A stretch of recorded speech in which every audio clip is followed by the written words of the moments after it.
ونتوكل عليه ونعوذ بالله من شرور أنفسنا ومن سيئات أعمالنا من يهده الله فلا مضل له ومن يضلله فلا هادي له وأشهد أن لا إله إلا الله وحده لا شريك له وأشهد أن محمدا عبده ورسوله صلى الله عليه وسلم أرسله بالهدى ودين الحق ليظهره على الدين كله وكفى بالله شهيدا أما بعد فإن خير الحديث كتاب الله وخير الهدي هدي محمد صلى الله عليه وسلم وشر الأمور محدثاتها وكل محدثة بدعة وكل بدعة ضلالة والضلالة في النار اللهم صل على محمد وعلى آل محمد كما صليت على إبراهيم وعلى آل إبراهيم إنك حميد مجيد اللهم بارك على محمد وعلى آل محمد كما باركت على إبراهيم وعلى آل إبراهيم إنك حميد مجيد رب اشرح لي صدري ويسر لي أمري واحلل عقدة من لساني يفقهوا قولي أما بعد فأعوذ بالله السميع العليم من الشيطان الرجيم بسم الله الرحمن الرحيم واعتصموا بحبل الله جميعا ولا تفرقوا واذكروا نعمة الله عليكم إذ كنتم أعداء فألف بين قلوبكم فأصبحتم بنعمته إخوانا وكنتم على شفا حفرة من النار فأنقذكم منها كذلك يبين الله لكم آياته لعلكم تهتدون وقال تبارك وتعالى وأن هذا صراطي مستقيما فاتبعوه ولا تتبعوا السبل فتفرق بكم عن سبيله ذلكم وصاكم به لعلكم تتقون وقال النبي صلى الله عليه وسلم عليكم بسنتي وسنة الخلفاء الراشدين المهديين عضوا عليها بالنواجذ أو كما قال النبي صلى الله عليه وسلم ہر قسم کی حمد، ہر قسم کی ثنا، ہر قسم کی کبریائی، ہر قسم کی عظمت اور ہر قسم کی پاکیزگی اللہ رب العالمین کے لیے۔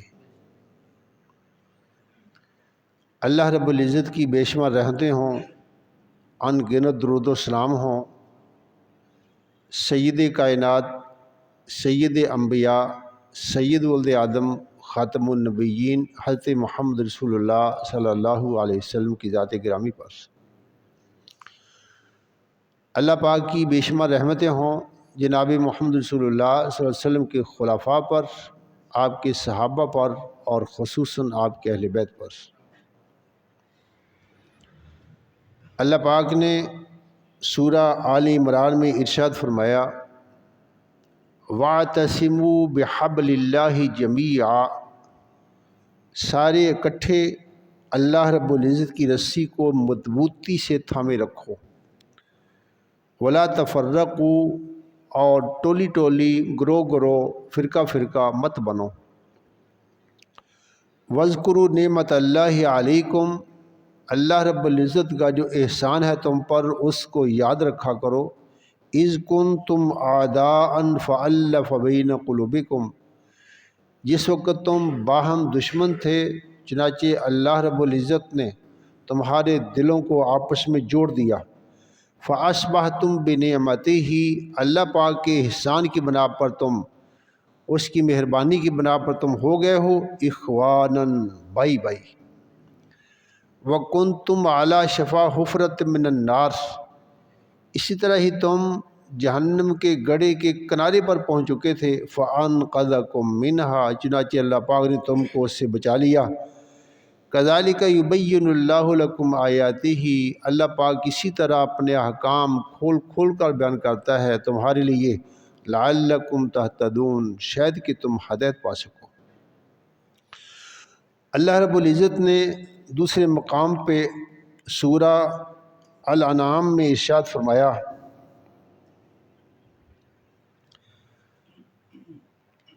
وَأَنَّ هَذَا صِرَاطِي مُسْتَقِيمًا، اور یہ میرا سیدھا سا رستہ ہے، فَاتَّبِعُوهُ، اس کی اتباع کرو، اس کے پیچھے پیچھے چلو، وَلَا تَتَّبِعُوا السُّبُلَ، اور رستوں پر مت چلو، فَتَفَرَّقَ بِكُمْ عَنْ سَبِيلِهِ، وگرنہ وہ رستے اللہ رب العزت کے رستے سے تم کو الگ کر دیں گے، جدا کر دیں گے۔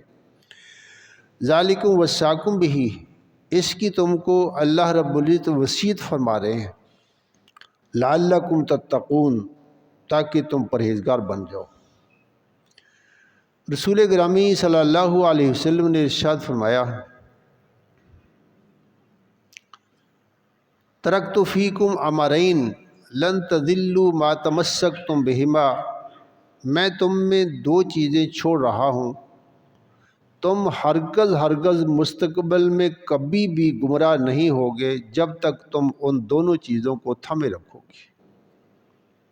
پھر فرمایا، ایک اللہ رب العزت کی کتاب ہے قرآن پاک کی صورت میں، اور دوسرا طریقہ ہے جناب محمد رسول اللہ علیہ وسلم کی صورت میں۔ ایسے آپ نے ارشاد فرمایا، علیکم بسنتی، ضروری ہے کہ تم میرا طریقہ اختیار کیے رکھو، وسنت الخلفاء الراشدین المہدیین، اور ہدایت یافتہ راہ راست پہ رہنے والے خلفاء جو ہیں ان کا رستہ، عزو علیہ بالنواجس، اس رستے کو اپنی داڑھوں میں مضبوطی سے تھام رکھنا۔ سچ فرمایا ہے اللہ پاک نے، اور سچ فرمایا رسول گرامی صلی اللہ علیہ وسلم۔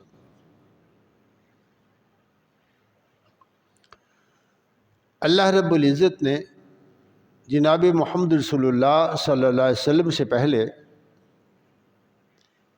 بے شمار انبیاء مبعوث فرمائے۔ جس قدر عرصہ اس وقت جناب محمد رسول اللہ صلی اللہ علیہ وسلم کو جہان فانی چھوڑے ہوئے ہو چکا ہے، اتنے عرصے میں ہزاروں انبیاء آ جاتے تھے، ہزاروں انبیاء،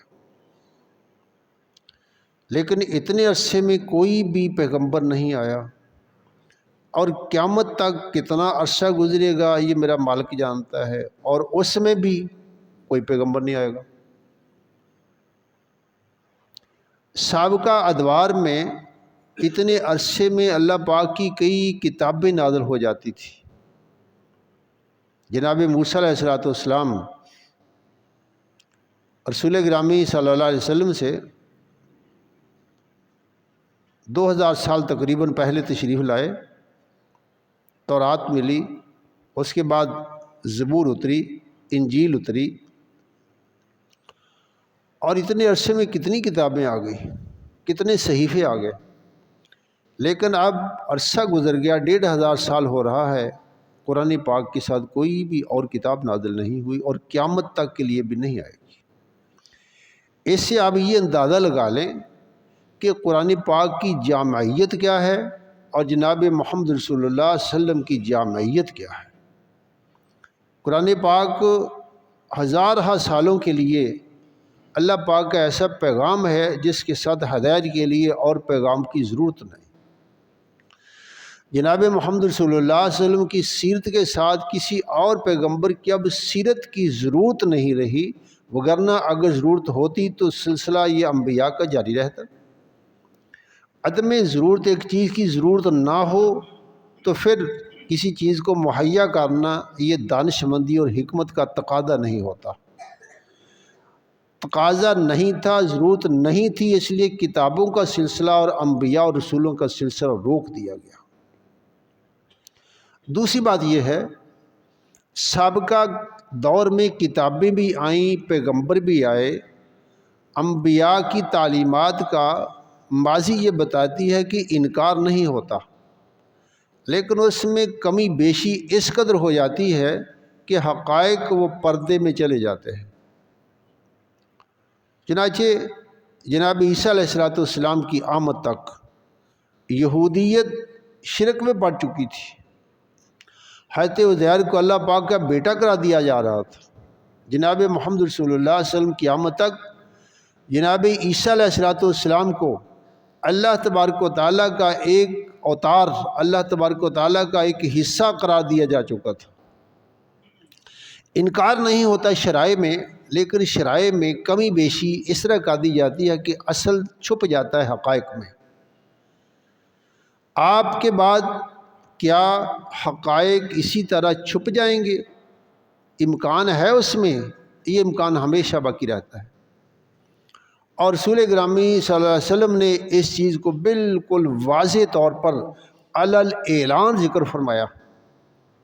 ایک دن رسول گرامی صلی اللہ علیہ وسلم نے صبح کی نماز کے بعد وعظ فرمایا۔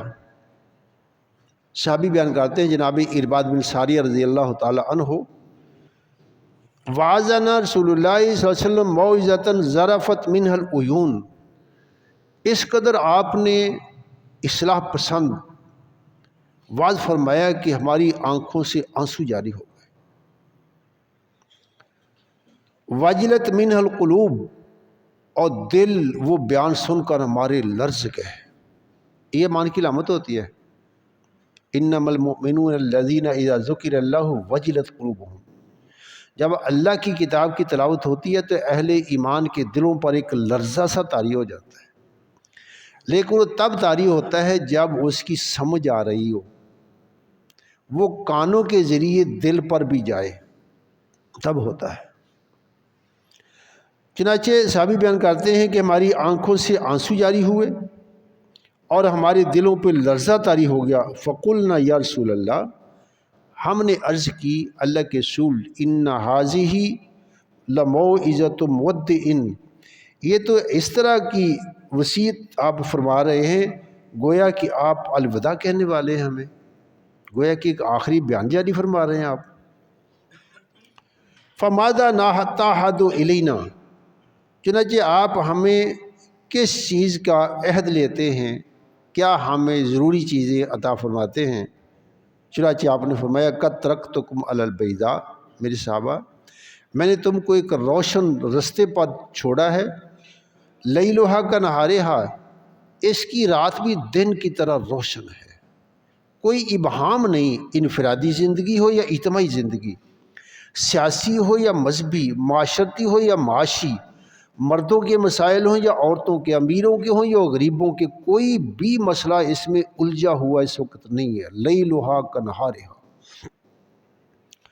لا یزیغ عنہا بعدی الا زاغ ہالک، اس رستے سے وہی انسان ہٹے گا جو تباہی میں پڑنے والا ہے۔ من یعش منکم، تم میں سے جو انسان زندگی گزارے گا، فسیری اختلافا کثیرا، تم میں سے زندگی گزارے گا وہی اختلاف دیکھے گا۔ جناب محمد رسول اللہ صلی اللہ علیہ وسلم 10 سال مدینہ منورہ میں رہے ہیں، 10 ہجری ہو گئی، اور آخری صحابی 110 کو فوت ہو رہا ہے، ایک صدی کے بعد۔ حضرت ابو طفیل دوسی رضی اللہ تعالی عنہ آخری صحابی جو فوت ہو گئے آپ کے دنیا فانی کو چھوڑنے کے 100 سال بعد، آخری صحابی۔ آپ نے کیا فرمایا؟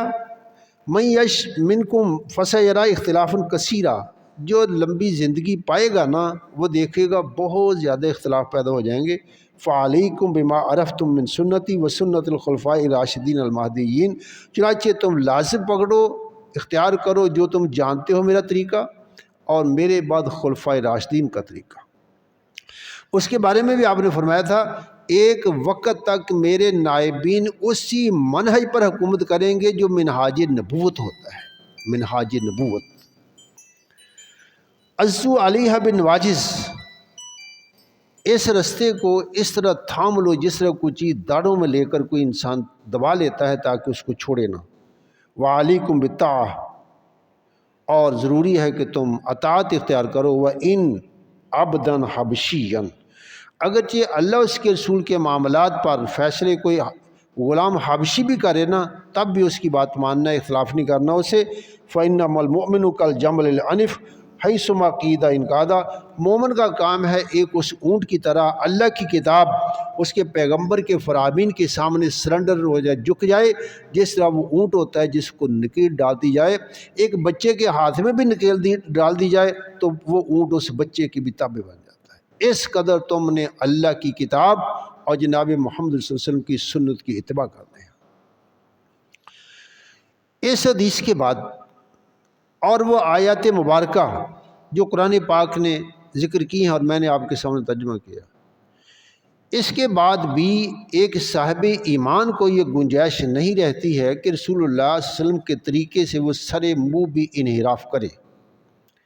لیکن ہوتا کیا ہے؟ ہوتا وہی ہے جو سابقہ اقوام میں ہوا۔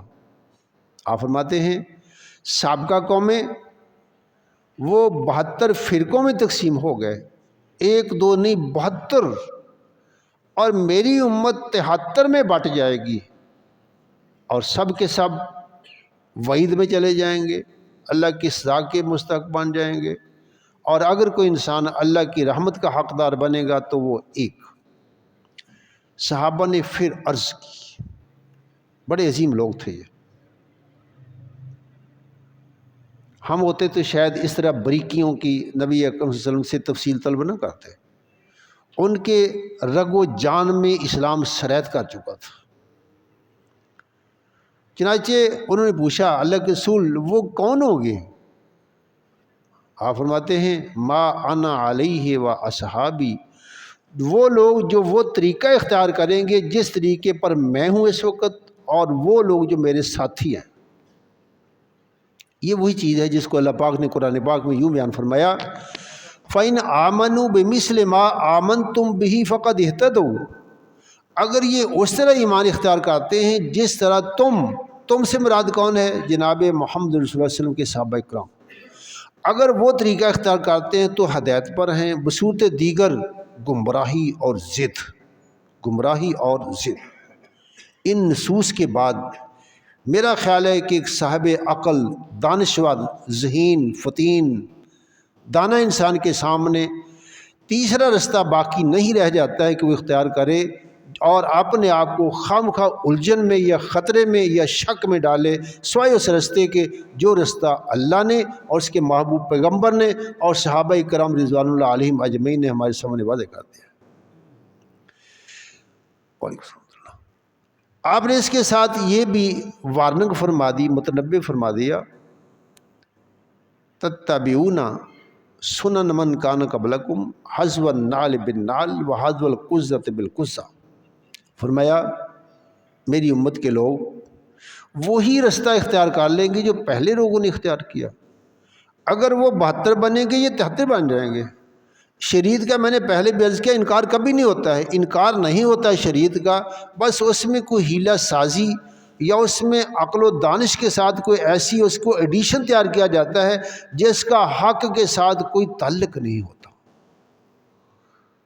جس طرح آپ دیکھتے ہیں مسجدیں بے باد ہوتی ہیں لیکن مزاروں پر بڑی رونق ہوتی ہے، دونوں کا ارادہ کیا ہے؟ اللہ کی رضا، وہ بھی کہتے ہیں اللہ کی رضا چاہتے ہیں، یہ بھی کہتے ہیں اللہ کی رضا چاہتے ہیں۔ زکوٰۃ دینے والے 5% ہیں لیکن انفاق کرنے والے، خرچ کرنے والے، 11ویں 12ویں میں دینے والے وہ 95% ہو سکتے ہیں۔ دونوں کا ارادہ کیا ہے؟ اللہ کی رضا، اللہ کی رضا۔ یہ شریعتوں میں ہمیشہ ایسا ہوتا ہے، اور لیکن یہ تب ہوتا ہے جب آدمی عزو علیہ بالنواجذ کی وصیت پیغمبروں کی چھوڑ دیتا ہے کہ اللہ کے احکام کو اس طرح تھامو، اس کے پیغمبر کے احکام کو اس طرح تھامو جس طرح کوئی چیز اپنی داڑوں میں لے لی جاتی ہے۔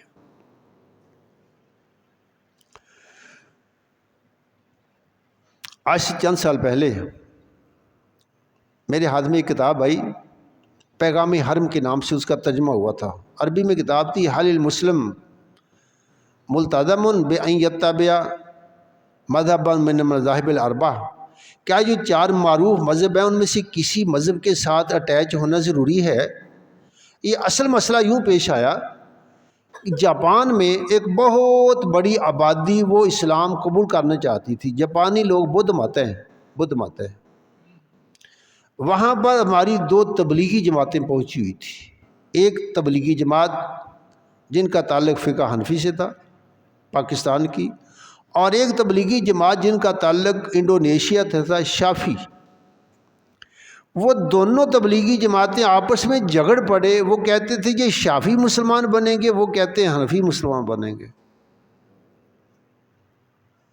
مسلمان کے ساتھ یہ ضروری ہے کہ وہ حنفی ہو، شافی ہو، مالکی ہو، یا وہ حنبلی ہو، یا وہ جعفری ہو۔ اکیلا مسلمان گزارا نہیں ہوتا ہے۔ جو جناب محمد صلی اللہ علیہ وسلم چھوڑ کر گئے تھے، صحابہ کرام نے اختیار کیا، خود ائمہ نے اختیار کیا، وہ گزارا نہیں ہے۔ چنانچہ نتیجہ یہ نکلا، وہ جمع غفیر بدھ مت کا جو مسلمان ہونا چاہتے تھے مسلمان نہیں ہوئے، اس لیے کہ ہمارے دونوں جماعتیں الجھ پڑی۔ پھر وہاں سے کسی آدمی نے خط لکھا حرمین میں، اس کا سوال پوچھا کہ کیا ایک مسلمان کے لیے ضروری ہے کہ وہ حنفی مسلمان ہو، شافی مسلمان ہو، حنبلی مسلمان ہو، مالکی مسلمان ہو؟ پھر اس آدمی نے اس کا جواب دیا، اس کا اردو میں ترجمہ ہوا پیغام حرم۔ اس نے کہا کہ نہیں، یہ ضروری نہیں ہے۔ وہ چیز جو صحابہ کرام کو کفایت کر گئی اور خود ان ائمہ کو کفایت کر گئی۔ شاہ ولی اللہ رحمہ اللہ فرماتے ہیں اپنی کتاب میں،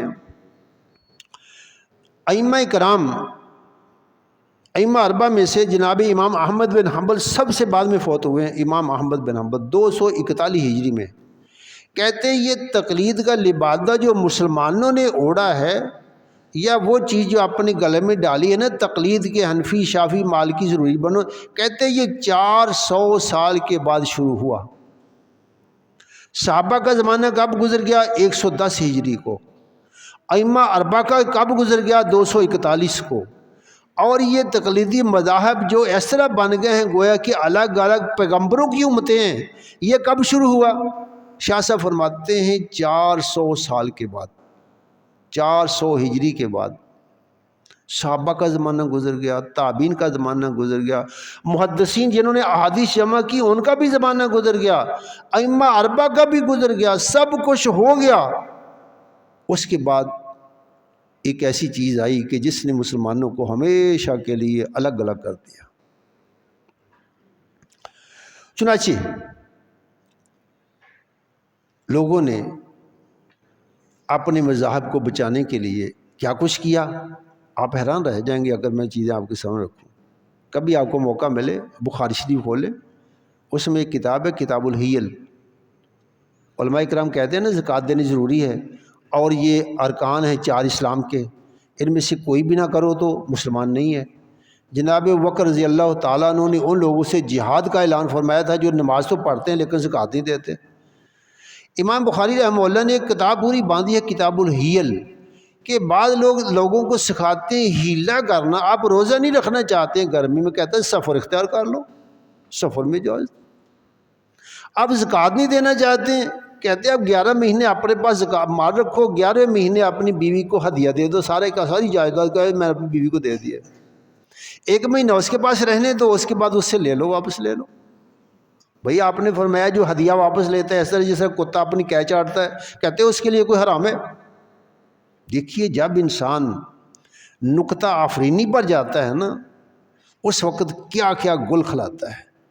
آپ فرماتے ہیں العائد فی الہبۃ کالکلب یعود فی قیئہ، جو انسان اپنا ہدیہ دے کر کسی کو ہبہ دے کر واپس لیتا ہے اس طرح جس طرح کتا اپنی کیچ چاٹتا ہے۔ بھئی آپ نے اپنی بیوی کو مال دے دیا زکوٰۃ کا 1 مہینے کے لیے تو واپس لیں گے، یہ تو حدیث سے منع آ گیا۔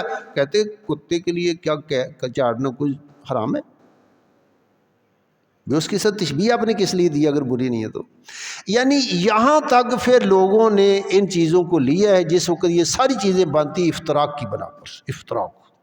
اور اگر آدمی تلاش پہ نکلے تو ایک بت پرست کا بیٹا ہو کر جناب ابراہیم خلیل اللہ بن سکتے ہیں، مالک کی شناخت ہو گئی۔ جناب سلمان فارسی ایران سے چلے، سینکڑوں یعنی ہزاروں میل کرتے کراتے مدینہ منورہ میں پہنچ کر جناب محمد صلی اللہ علیہ وسلم کے ہاتھ میں ہاتھ دے رہے۔ تلاش کرنے سے خدا مل جاتا ہے، تلاش کرنے سے حق مل جاتا ہے، اور یہ اس کا وعدہ ہے والذین جاہدوا فینا لنہدینہم سبلنا۔ عربی میں ایک لام تاکید اور ایک نون ثقیلہ جب مل جائے نا، قسم کا معنی ہوتا ہے، قسم کا۔ اللہ پاک فرماتے ہیں مجھے قسم ہے جو کوشش کرتا ہے ہم اس کو سیدھا رستہ دکھا دیتے ہیں۔ والذین جاہدوا فینا لنہدینہم سبلنا۔ چنانچہ میرا موقف یہ ہے، جو میں آپ کو بات کہنا چاہتا ہوں وہ ہے اسلام ایک سادہ نظریہ ہے اور قیامت تک کے لیے ہے۔ اعتدال، توسط، سختی اس میں نہیں ہے، لیکن اس میں مداہنت بھی نہیں ہے، اس میں ودوا لو تدہن فیدہنون، اس میں مداہنت بھی نہیں ہے، منڈا منڈا نہیں ہے اس میں، لیکن ضد بازی، گالی گلوچ، لڑائی جھگڑا، بد اخلاقی، اس کی بھی اس میں گنجائش نہیں ہے۔ امام شافعی رحمہ اللہ بڑے عظیم امام تھے، جن کی بنا پر لوگ اپنے آپ کو شافعی کہتے ہیں نا۔ امام صاحب نے نہیں کہا ہے، امام صاحب نہیں، امام ابو حنیفہ، امام احمد بن حنبل، امام مالک، سب سے ایک بات منقول ہے، سب سے بالاتفاق، وہ کیا ہے؟ اذا صح الحدیث فہو مذہبی۔ میں نے جو فتویٰ دے دیا ہے، آپ کو کوئی حدیث صحیح مل جائے اس کے خلاف تو میرا وہ مذہب ہے، جو حدیث کا جو فتویٰ دیا وہ نہیں۔ اذا صح الحدیث فہو مذہبی۔ امام شافعی بہت بڑے شاعر بھی تھے، لیکن شعر کہتے نہیں تھے۔ فرمایا کرتے تھے لولا الشعر بالعلماء یزری لکنت اليوم اشعر من لبیدی۔ اگر شعر کہنا علماء کے لیے عیب کا باعث نہ ہو تو میں لبید شاعر سے بھی بڑا شاعر بنتا، لیکن میں شعر کہتا نہیں ہوں۔ لیکن فصاحت اور بلاغت کی بنا پر الفاظ ایسے نکلتے تھے جو بالکل شعروں کی طرح ہوتے تھے، جس طرح رسول گرامی صلی اللہ علیہ وسلم کے فرامین عالیہ جوامع القلم ہے، ایک لین میں آپ اتنی باتیں کہا جاتے ہیں، اتنی سمو دیتے ہیں گویا کہ اس پر ایک پوری کتاب لکھی جا سکے، جوامع القلم۔ چنانچہ امام شافعی فرمایا کرتے تھے ان کان رفض حب آل محمد فلیشہد الثقلان انی رافضی۔ اگر حب آل محمد کا نام شیعت ہے نا، رافضیت ہے، تو جن اور انسان سب گواہ رہو کہ پھر میں رافضی ہوں۔ حب آل محمد کا نام رافضیت نہیں ہے بھائی، رافضیت اور چیز ہے اور حب آل محمد اور چیز ہے۔ ان کان رفض حب آل محمد فلیشہد الثقلان انی رافضی۔ اسی طرح اولیاء کرام، اولیاء کی محبت، اس قدر زیادہ عقیدت ان کی، قرآن پاک تو نہیں ہے لیکن حدیث قدسی ہے۔ اللہ پاک فرماتے ہیں من عادی لی ولیا فقد آذنتہ بالحرب۔ جو انسان میرے ولی سے دشمنی کرتا ہے، اللہ پاک فرماتے ہیں میرا اس کے ساتھ اعلان جنگ ہے۔ ولی اکرام، عزت اس کی کیجیے، اس کی عزت کیجیے، اکرام کیجیے، اسے اسوہ لیجیے، نمونہ لیجیے، اس جیسی گفتگو کیجیے، اسے علم لیجیے، اسے تقوی لے لیجیے، اسے پرہیزگاری لیجیے، اس کی صحبت اختیار کیجیے۔ من عادی لی ولیا فقد آذنتہ بالحرب۔ اعتدال، لیکن ایسا نہیں ہے کہ وہ خدائی میں شریک بن جائیں۔ عرب فارسی کا شعر ہے کار شیطان میں کند نامش ولی، کار شیطان میں کند نامش ولی گر این ولی است لعنت بر ولی۔ کہتا ہے کبھی نہایا نہیں ہے، بدبو آنے کا نام ولایت نہیں ہے، نماز چھوڑنے کا نام ولایت نہیں ہے، کتے پالنے کا نام ولایت نہیں ہے۔ بھائی ولایت وہ ہے جس کا رستہ جناب محمد رسول اللہ نے بتایا۔ کار شیطان میں کند نامش ولی گر این ولی است لعنت بر ولی۔ اولیاء کرام، ان کی محبت، ان کی عقیدت، ان کی صحبت اختیار کرنا عین اسلام اور اسلام کی تعلیمات ہے۔ من عادی لی ولی فقد آذنتہ بالحرب۔ اسی طرح قبریں، ان کا اکرام، آپ فرماتے ہیں اگر کوئی انسان اس پر بیٹھتا ہے اس سے بہتر ہے کوئی کولوں پر بیٹھے اور جل جائے، لیکن ان کی تعظیم، ان کی عبادت، ان کو بوسہ دینا، ان کو مرکز بنا دینا عبادت کا، جس طرح کہ مسجد یا بیت اللہ کے سامنے طواف کیا جائے۔ جناب محمد رسول اللہ علیہ وسلم کے صحابی اور داماد سیدنا علی رضی اللہ تعالیٰ اپنی خلافت میں ایک آدمی کو کہتے ہیں، صحیح مسلم کی روایت ہے، ابو الحیاج الاسدی کو، میں ابو الحیاج الاسدی، کیا میں تم کو اس کام کے لیے نہ بھیجوں جس کام کے لیے مجھ کو محمد رسول اللہ نے بھیجا تھا صلی اللہ علیہ وسلم؟ اللہ تدا قبرا مشرف الا سویتہ، وہ قبر جو دیگر قبروں سے نمایاں ہے، کسی طور پر کل کو فتنے کا باعث بن سکتی ہے، اس کو دیگر قبروں کے برابر کر دو۔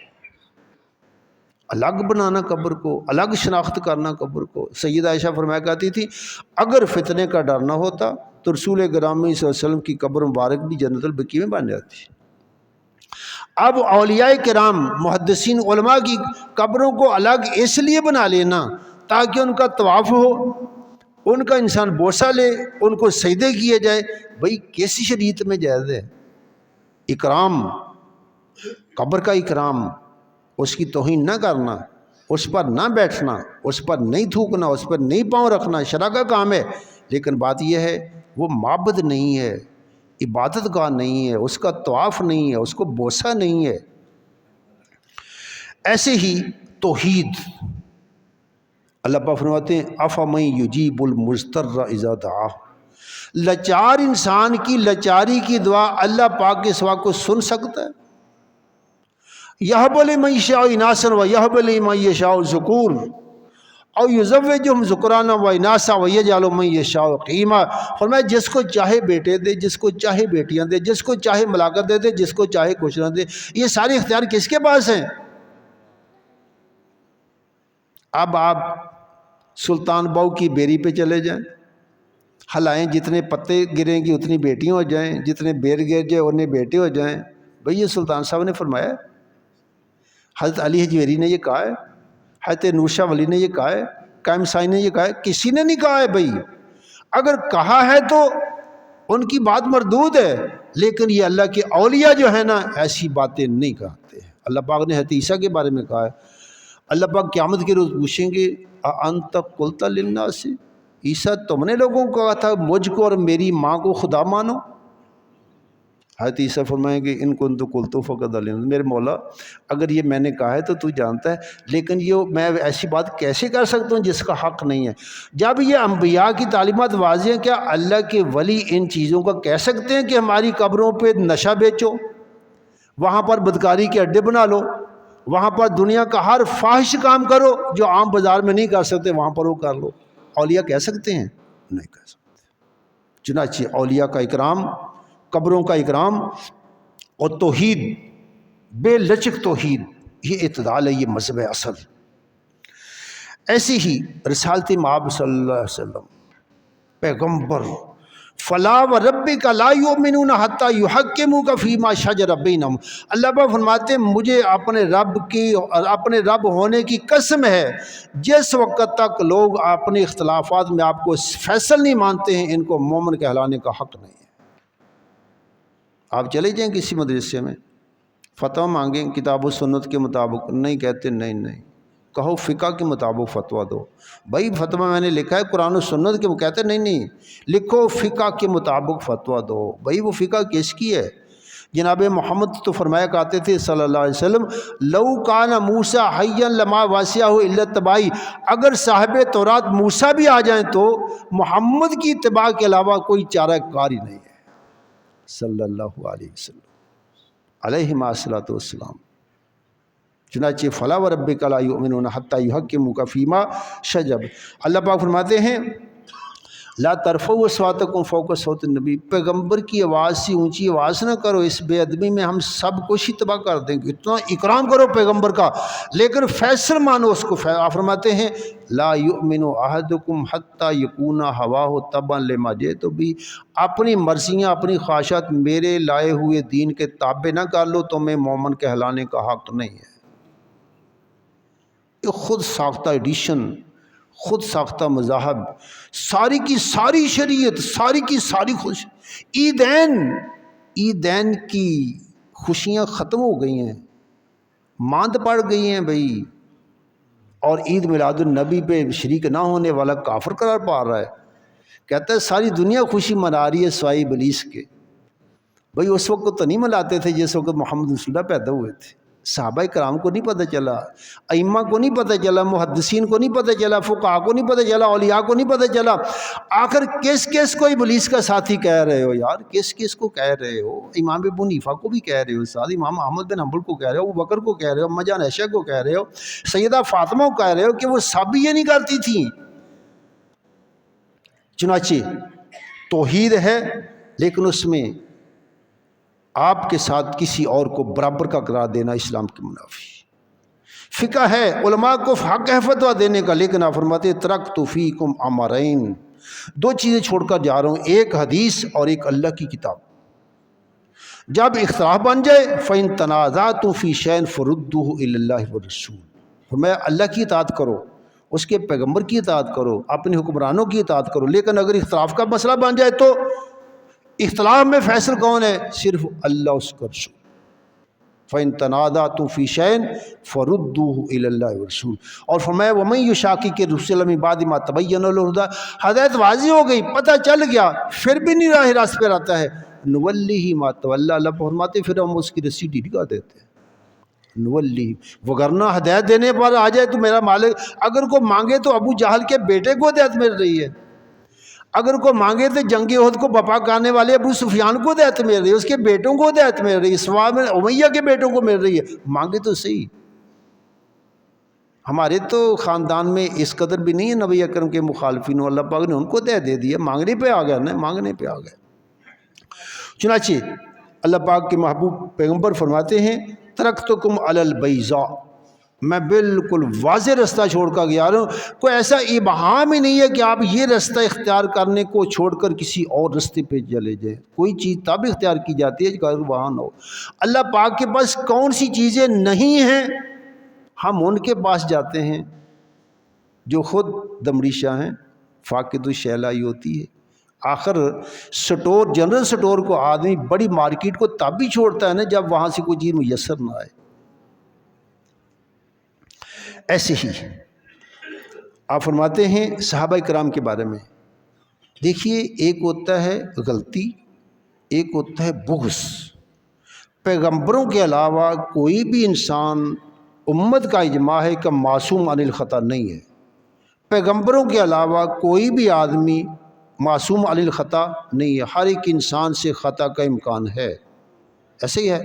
لیکن اس کا مطلب یہ نہیں کہ بغض ان کے ساتھ رکھا جائے، اور ان کے ساتھ جن کے بارے میں اللہ پاک فرماتے ہیں فَإِنْ آمَنُوا بِمِثْلِ مَا آمَنْتُمْ بِهِ فَقَدِ اهْتَدَوْا، اگر اس طرح ایمان اختیار کرتے ہیں جس طرح صحابہ کرام اختیار کرتے ہیں فَقَدِ اهْتَدَوْا وَإِنْ تَوَلَّوْا فَإِنَّمَا هُمْ فِي شِقَاقٍ، اگر وہ ایسا اختیار نہیں کرتے پھر مسئلہ ضد کا ہے، پھر ہدایت کا نہیں ہے۔ صحابہ کرام رضوان اللہ علیہ، جس طرح اماں جان سے پوچھا گیا قرآن پاک کے بارے میں، اماں جان فرمانے لگیں اما تقرؤ القرآن، کیا تم قرآن پاک نہیں پڑھتے ہو؟ جو قرآن پاک ہے وہ عملاً کون تھا؟ محمد رسول اللہ، اور جو محمد رسول اللہ عملاً تھے وہ کون ہیں؟ صحابہ کرام رضوان اللہ علیہم اجمعین۔ میں نے پچھلی جمعہ بیان کیا تھا ایک چھوٹا سا واقعہ میاں باقر رحمہ اللہ کا، کہ وہ نہ بیٹھے تھے، کہنے لگے یا اللہ میں تجھ پر راضی ہوں، یا اللہ، گھنٹہ ہو گیا یہی بات، ایک آدمی نے کہا میاں صاحب یہ کیا ہے؟ میں اللہ تجھ پہ راضی ہوں، میں اللہ، کہتے اللہ تعالیٰ آگے سے کہہ دینا کہ میں بھی راضی ہوں تو میری بات بن جائے۔ لیکن جس کو قرآن پاک کہے رضی اللہ عنہ ورضوا عنہ، اللہ پاک فرماتے ہیں میں ان پر راضی ہوں اور یہ مجھ پر راضی ہیں۔ قرآن پاک کی شہادت ہے، وہ کون ہیں؟ صحابہ کرام رضوان اللہ علیہم اجمعین۔ اللہ پاک مجھے بھی آپ کو بھی واضح رستہ قرآن پاک کا، جس کے بارے میں اللہ پاک نے 4 مرتبہ ایک جگہ پر فرمایا ہے وَلَقَدْ يَسَّرْنَا الْقُرْآنَ لِلذِّكْرِ فَهَلْ مِن مُدَّكِرٍ۔ ایک ہی صورت میں قرآن پاک کہتا ہے ہم نے اس کو آسان کر دیا، کوئی ہے نصیحت لینے والا، اس کی نصیحت لیجئے، اس سے اپنے آپ کو جوڑیے۔ یہ زندگی ایک ایسا چانس ہے جس کے بعد دوسرا چانس نہیں ہے، یہ گولڈن چانس ہے، گولڈن چانس، اما شاکرا و اما کفورا، یا سعادت مندی ہے یا بدبختی، اس کے علاوہ تیسرا رستہ نہیں ہے۔ اور سعادت مندی کا رستہ کیا ہے؟ وَلَقَدْ يَسَّرْنَا الْقُرْآنَ لِلذِّكْرِ فَهَلْ مِن مُدَّكِرٍ۔ اللہ پاک مجھے بھی آپ کو بھی دنیا اور آخرت کی بلائیوں سے نوازے۔ برکت والا مہینہ گزر گیا ہے، اللہ تعالی ہمیں اپنا محاسبہ کرنے کی توفیق عطا فرمائے۔ وآخر دعوانا الحمد للہ رب العالمین۔